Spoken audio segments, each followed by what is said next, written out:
At the 100 Sects Fair, one name was on everybody's lips: Li Qingyang, the #1 genius of Qingyang City. Every sect wanted him. Every deacon was smiling their biggest, fakest smile just to get his attention. And Iron Bone Sect, nobody even looked their way. They were basically invisible. Then Li Qingyang walked past all the fancy sects and stopped right in front of Iron Bone. The entire fairground went silent, heads turned, jaws dropped. Deacon's son literally pinched his own face to check if he was dreaming. He was not. Every sect rep stood there thinking the exact same thing. What did this nobody do to deserve that?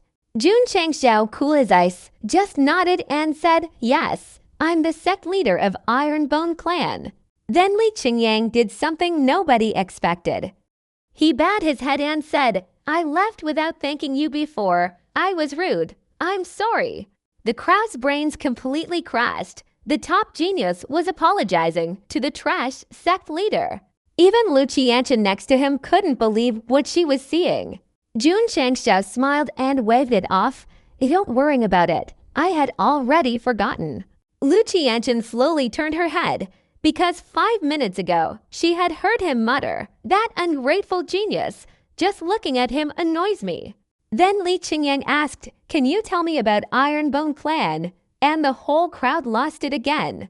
The tiger's held disciple, who had bet that no one would visit Iron Bone's stall, stood there turning every shade of red. Not just anyone visited. The #1 genius visited. The slap was loud, clean, and very public. Inside Jun Changxiao's head, ding, a system quest just triggered. He opened his panel. The mission: explain Iron Bone Clan's glorious history and recruit the top genius. He stared at those words, glorious history, of Iron Bone Sect, which barely existed.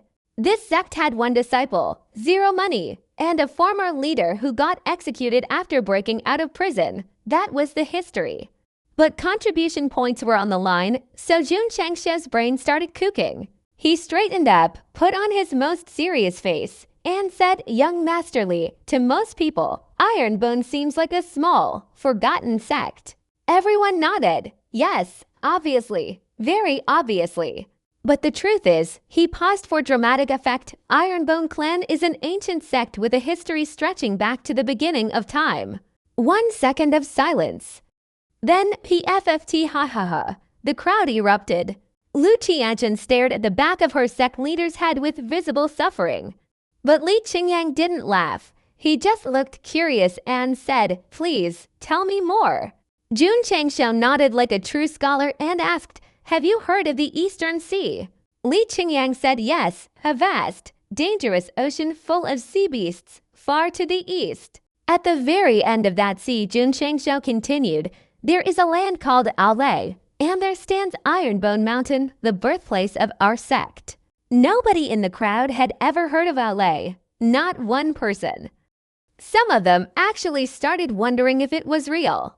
Then Jun Changxiao delivered the final line. Our first sect leader was named Sun Wukong. His title was the Great Sage Equal to Heaven.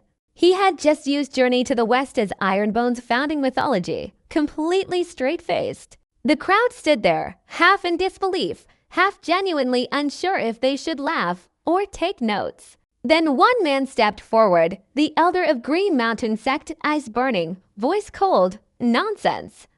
The Eastern Sea records mention nothing of any Hail or Iron Bone Mountain. You made all of this up." Jun Changxiao turned to the elder, completely calm, and said, "I can only say, you know nothing about this continent." The crowd backed him instantly. That's right. We've studied geography for decades. None of this exists. The elder's eye twitched. He smiled dangerously and fired back, "Fine, then tell me, who was Sun Wukong's master?" Absolutely certain the fraud was about to collapse.